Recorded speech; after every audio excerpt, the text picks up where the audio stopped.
Karine m'avait demandé d'écrire un texte léger, qui vous fasse rire, qui vous émeuve peut-être un peu, mais dans mes souvenirs, je n'ai pas trouvé tout ça. Alors je vais...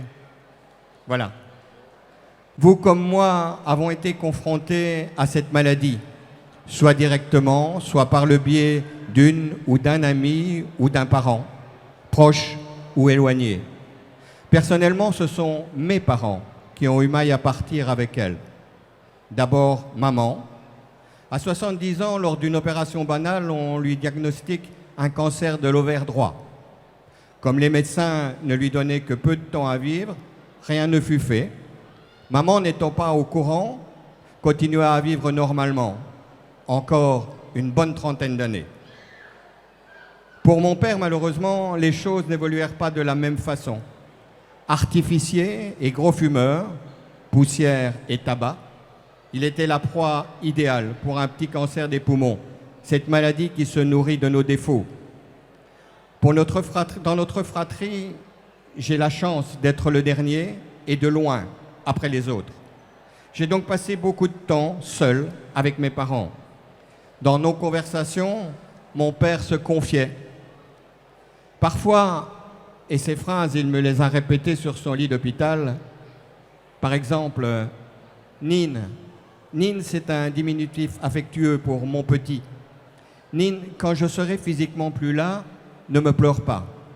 Nous avons tous dans notre vie de tous les jours, celle que l'on qualifie volontiers de normale, peu de moments pour écouter notre cœur. Mais rassure-toi, même dans ces moments-là, je serai présent.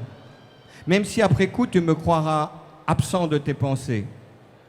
Par contre, dans les moments difficiles, tu te souviendras directement de moi, comme du pilier qui sera toujours à tes côtés et sur lesquels tu pourras t'appuyer et qui te fournira la force pour poursuivre ta vie. Je serai présent aussi pour les bons moments, ceux où tu penseras dommage que papa ne soit pas là pour voir ça. Il t'arrivera aussi de m'interroger, et aussi curieux que cela puisse paraître aujourd'hui, je te répondrai. Certes, pas à haute voix, non. Mes réponses te parviendront souvent, la nuit, au détour d'un rêve ou d'un cauchemar. Mais je te le jure, elles te parviendront. Parfois, je te rejoindrai aussi dans les instants de rêverie, de nostalgie. Assis sur un banc, un oiseau, un écureuil ou un enfant te ramèneront vers moi, vers nous. Une personne mal fagotée te fera rire ou sourire, comme nous le faisions ensemble. Et il ne me mentait pas. Depuis toutes ces années, 47 exactement, son souvenir est toujours présent. Mais la chose qui m'a le plus marqué, c'est notre dernier échange, la veille de son départ. Son regard a accroché le mien, et de sa voix que je ne reconnaissais déjà plus, il m'a dit « Nine, souviens-toi de toutes nos conversations, mais si tu désires faire une action qui me ferait partir serein, ce serait que tu arrêtes de fumer. » Puis il m'a souri. Maladroitement, je lui ai répondu son sourire. Au pied de cet hôpital qui m'a paru froid et inhumain, j'ai allumé et fumé lentement une cigarette. En l'éteignant, je savais que ce serait la dernière. Alors, avec une larme au coin de l'œil, j'ai murmuré « Merci, papa. Merci. »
Voilà. Bonsoir à tous et à toutes. Je ne vais pas faire de grands discours, je vais simplement vous offrir quelques mots. Je suis un corps humain. J'ai été conçu. Était-ce la nuit? Était-ce le jour? Un jour, une nuit, la valse des spermatozoïdes s'est accordée à la lente sarabande ovulaire. Je n'étais au début qu'une bulle cellulaire dans le ventre aimé. Celui-ci s'est arrondi pendant que je prenais place. Lentement, je me suis développée, petit poisson dans mon monde aquatique. Très vite, j'ai abrité sous haute surveillance les éléments essentiels et nécessaires à mon chemin de vie. Un cœur capable d'aimer, un cerveau capable de penser, d'agir, de ressentir, et puis surtout une âme pour donner du sens. Tout a été accompli. Sans crier gare, j'ai été expulsée dans la réalité, dans le terre-à-terre, dans le commun des mortels. Mes poumons se sont dilatés, ma bouche s'est ouverte dans un cri féroce et libérateur. Je suis un corps. Certains, dès leur naissance, ont été caressés, étreints, cajolés par des mains aimantes. D'autres ont été blessés, malmenés, tiraillés, écorchés par des mains nauséabondes et brutales. La vie est une loterie. Je suis un corps. Je grandis, je me fortifie, je bouge, je me nourris. L'adolescence me transforme en courbe, en fesses, en seins, en sexe, en muscles, en hauteur, en largeur. Je me donne des airs, des allures. À l'intérieur, c'est la révolution, le tsunami de la jeunesse. Battement frénétique du cœur, ébullition des sens, âme en déroute. Je veux vivre envers et contre tout. J'explose, je me défie, j'expérimente. Je suis invincible, immortel. Je suis un corps. Invincible, immortel, prise de conscience douloureuse le jour où une bête immonde, tentaculaire, s'est accrochée, ricanante, à mes fibres, à mes cellules, les rongeant et les brûlant sans vergogne. Le jour où, contre toute attente, une flèche dégoulinante de venin a transpercé ma peau, mon ventre, mes seins, mes organes, mes os. Le jour où, en face de moi, la bouche d'un être en blouse blanche a exprimé les mots qui, en une seconde, ont anéanti comme une bombe de guerre les rêves les plus fous. Face à ce diagnostic implacable, mes membres tremblent, mes yeux s'embrument, débordent de larmes salées. Mes tempes tambourinent telle une musique lancinante et diabolique. Ma gorge sèche retient les cris de révolte qui naissent en ce moment précis. J'évolue dans un brouillard épais où le réel a disparu, où les êtres aimés qui m'entourent ressemblent à des fantômes. J'ai peur, tellement peur. Paroles d'encouragement, mots doux réconfortants, optimistes, gorgés d'empathie et de bienveillance. Je les entends, ils allègent quelque peu ma douleur. Des bras chaleureux m'enlacent, des mains me caressent pleines d'amour. Ils sont comme un baume apaisant mon enveloppe meurtrie. Je suis un corps, blessé, meurtri. Commence alors la croisade pour la vie. Des mains expertes me soignent et me soutiennent. Chaque jour est une bataille à remporter. Je lutte, je m'ancre pour mieux rebondir et tuer l'ennemi. La torture est parfois longue et tellement insupportable que je courbe le dos et m'effondre. une foule de questions m'assaillent. Pourquoi moi? Oserais-je encore poser les yeux sur moi? Pourra-t-on encore m'étreindre, me caresser, me dire que je suis beau? Serais-je jugé pour ce qui m'arrive? Serais-je assez fort pour vaincre ce mal? Mais mes ressources sont immenses, insoupçonnées. Sans cesse, l'énergie renaît, l'envie furieuse de vivre jaillit. Alors la porte du rêve s'ouvre à nouveau. Rêve de projets, de fêtes, de moments d'amour, d'amitié. Je ris, je chante, je danse. La vie reprend le dessus, tellement belle, intense et puissante. Différente aussi. Mon âme et moi prenons un nouveau départ. Cette nouvelle vie, je la prends tendrement dans mes bras.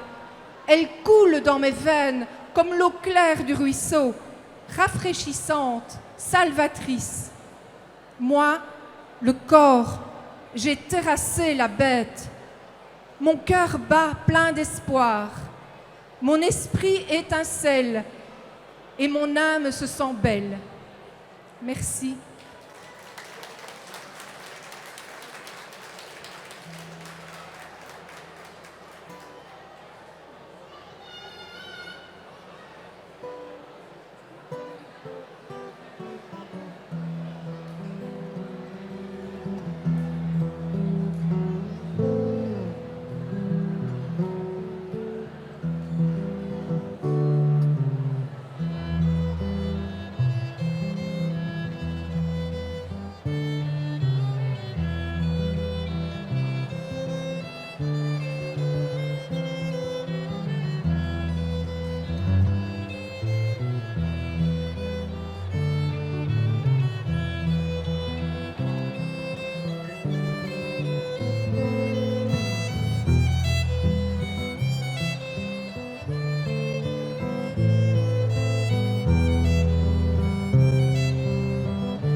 Bonjour.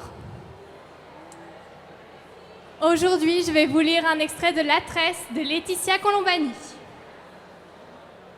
Lorsque Sarah rouvre les yeux, elle marque un temps de surprise.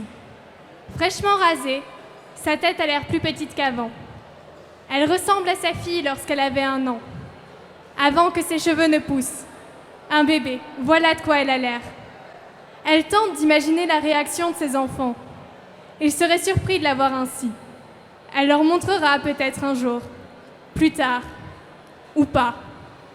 Elle place la perruque sur son crâne lisse selon les gestes montrés et ajuste ses cheveux qui sont devenus les siens. Devant son image dans la glace, Sarah est prise d'une certitude. Elle va vivre. Elle va voir grandir ses enfants. Elle les verra devenir adolescents, adultes, parents. Plus que tout, elle veut savoir quels seront leurs goûts, leurs aptitudes, leurs amours, leurs talents. Les accompagner sur le chemin de la vie. Être cette mère bienveillante, tendre et attentionnée qui marche à leur côté. Elle sortira vainqueur de ce combat. exsangue peut-être, mais debout. Qu'importe le nombre de mois, d'années de traitement, qu'importe le temps qu'il faudra, elle consacrera désormais toute son énergie, chaque minute, chaque seconde, à lutter corps et âme contre la maladie. Elle ne sera plus jamais Sarah Cohen, cette femme puissante et sûre d'elle que beaucoup admiraient. Elle ne sera plus jamais invincible, plus jamais une super-héroïne. Elle sera elle, Sarah, une femme que la vie a malmenée, entamée, mais elle sera là, avec ses cicatrices, ses failles et ses blessures. Elle ne cherchera plus à les cacher. Sa vie d'avant était un mensonge, celle-ci sera la vraie. Lorsque la maladie lui laissera du répit, elle montera son propre cabinet, avec les quelques clients qui croient encore en elle et voudront bien la suivre. Elle engagera une procédure contre Johnson et Lockwood. Elle est une bonne avocate, l'une des meilleures de la ville. Elle rendra publique la discrimination dont elle a fait l'objet au nom de ces milliers d'hommes et de femmes que le monde du travail a trop vite condamnés et qui, comme elle, endurent une double peine. Pour eux, elle se battra. C'est ce qu'elle sait faire de mieux. Tel sera son combat. Elle apprendra à vivre autrement. Elle profitera de ses enfants, posera des jours de congé pour les kermesses, les spectacles de fin d'année. Elle ne ratera plus un seul de leurs anniversaires. Elle les emmènera en vacances, l'été en Floride, l'hiver au ski. Plus personne ne lui prendra ça. Ces moments d'eux qui sont aussi la vie. Il n'y aura plus de murs, plus jamais de mensonges. Elle ne sera plus jamais une femme coupée en deux. En attendant, il faut lutter contre la mandarine, avec les armes que la nature a bien voulu lui donner. Son courage, sa force, sa détermination, son intelligence aussi, sa famille, ses enfants, ses amis, et puis les médecins, les infirmières, les oncologues, les radiologues, les pharmaciens qui se battent chaque jour pour elle, à ses côtés. Il lui semble soudain qu'elle est au début d'une épopée pharaonique, qu'une formidable énergie est déployée autour d'elle. Elle sent un courant chaud la traverser, une effervescence nouvelle, un papillon inédit qui bat tout doucement dans son ventre. Dehors, il y a le monde, il y a la vie et ses enfants. Elle va aller les chercher à l'école aujourd'hui. Elle imagine déjà leur surprise. Elle ne l'a jamais fait, ou si peu. Anna, sans doute, sera émue. Les jumeaux courront vers elle. Ils feront des remarques sur sa coupe, sur ses nouveaux cheveux. Sarah, alors, leur expliquera. Elle leur dira pour la mandarine, pour son travail, pour la guerre qu'ensemble ils vont devoir mener. En s'éloignant du salon, Sarah pense à cette femme du bout du monde, en Inde, qui a donné ses cheveux, à ces ouvrières siciliennes qui les ont patiemment démêlés et traités, à celle qui les a assemblés. Elle se dit alors que l'univers travaille de concert à sa guérison. Elle songe à cette phrase du Talmud. Celui qui sauve une vie sauve le monde entier. Aujourd'hui, le monde entier la sauve et Sarah voudrait lui dire merci. Elle se dit qu'elle est là. Oui, bien là aujourd'hui. Elle est là pour longtemps encore. À cette pensée, elle sourit.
J'ai une histoire à vous raconter.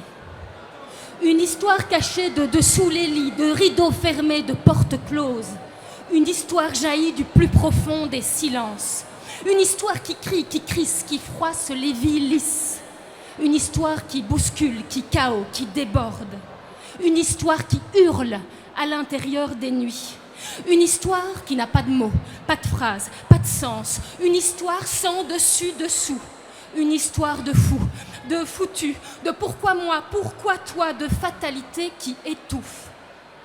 Une histoire de main dans la main, de mains qui se tiennent. Une histoire de peau qui se respire. Une histoire de détresse, de ne pas savoir si demain. Une histoire de tendresse. Une histoire aussi étrangère au sentier d'avenir qu'ordinaire. J'ai une histoire à vous raconter qui ne se raconte pas, qui se tait, qui se devine d'une échappée de regard. Une histoire cachée dans les cœurs tristes. Une histoire de vie écourtée, de vie arrachée. Une histoire de vie grandie. Grandie des combats, des petites et grandes victoires, des secondes, des minutes, des mois, des années grappillées d'acharnement à être. Une histoire de moi, de toi. Fermez les yeux. Fermez les yeux, faites silence. Écoutez en vous le fragile et sublime de la vie qui bat. Tada, tada, tada, tada. Ce miracle, cette magie. Respirez. Prenez ce temps. Écoutez. Tada, tada, tada. Respirez. Écoutez résonner les vies en vous, qui même hors de ce monde vibrent en nous. L'éclat d'une feuille d'automne, le parfum des lilas, la force fragile d'un coquelicot dans le fendillet des goudrons de ville, le froissement d'ailes d'un papillon, la pagaille des moineaux d'après-pluie. L'important qui se partage quand les journées précieuses, quand seul compte l'instant et les secrets déposés. Elle est là, mon histoire, délicate, discrète, subtile. Elle est là, mon histoire, dans les plis des yeux fatigués de celles et ceux qui luttent, des familles sur le fil, au ralenti des espérances bousculées, d'urgence, d'examen, de diagnostic, d'examen, de contre-diagnostic, de protocole, de soins, intrusifs, intrusion, perfusion, effusion, d'avis, de contre-avis, de soins, de chambres aseptisées, de souffles courts, d'experts, de contre-experts, de solitude, de solidaires, d'infirmières, de têtes nues, de courses contre le temps, contre la maladie, contre les araignées noires qui tissent leur toile, serrent, resserrent, de rémission, de démission, de suspension, d'amour, de délicatesse, de contre-délicatesse, de sourire, d'envie, d'habiter un corps perdu, de retrouver, de perdre, de retrouver, de perdre encore, de montagnes à gravir, d'amitié, de fleurs, de soleil, de chirurgie, de peur, de larmes, de creux, de gris, de clown, d'aller et venir, de radio, de chimio, de... Respire, écoute, respire.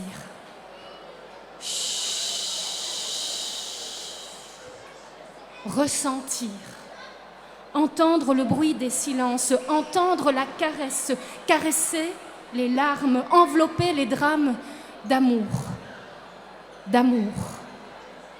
Apprendre des survivants, des survivantes, apprendre de celles et ceux que nos cœurs meurtris appellent, de celles et ceux qui illuminent nos nuits sans sommeil, de celles et ceux qui, même partis, nous guident. Elle est là, mon histoire, dans les vies qui nous entourent, dans le récit des quotidiens troublés, dans les souvenirs, dans les sourires, dans nos corps qui parlent aux corps perdus, dans nos cœurs qui parlent aux étoiles, au soleil d'entre nuages, aux absents qui ne le sont pas vraiment, pour toujours en nous, en nos mémoires, dans le clair-obscur des soirs d'été, dans la quiétude d'un violon, d'une guitare, dans la chaude lueur d'une bougie allumée.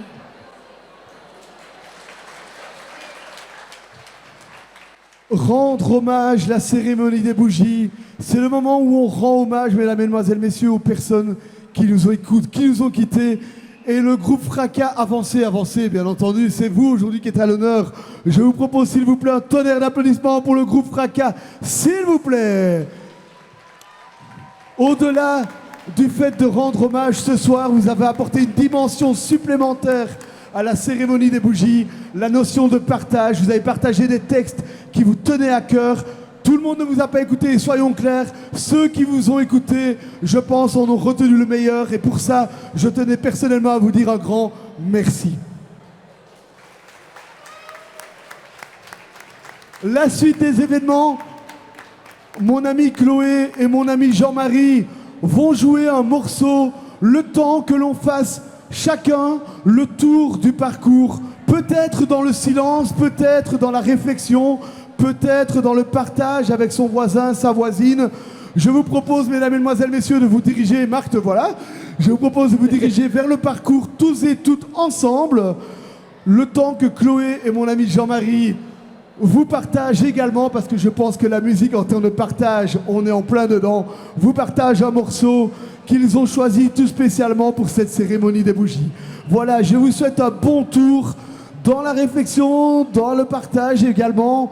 Et en tout cas, rendons hommage à tout le monde. Bon tour à tous et à toutes.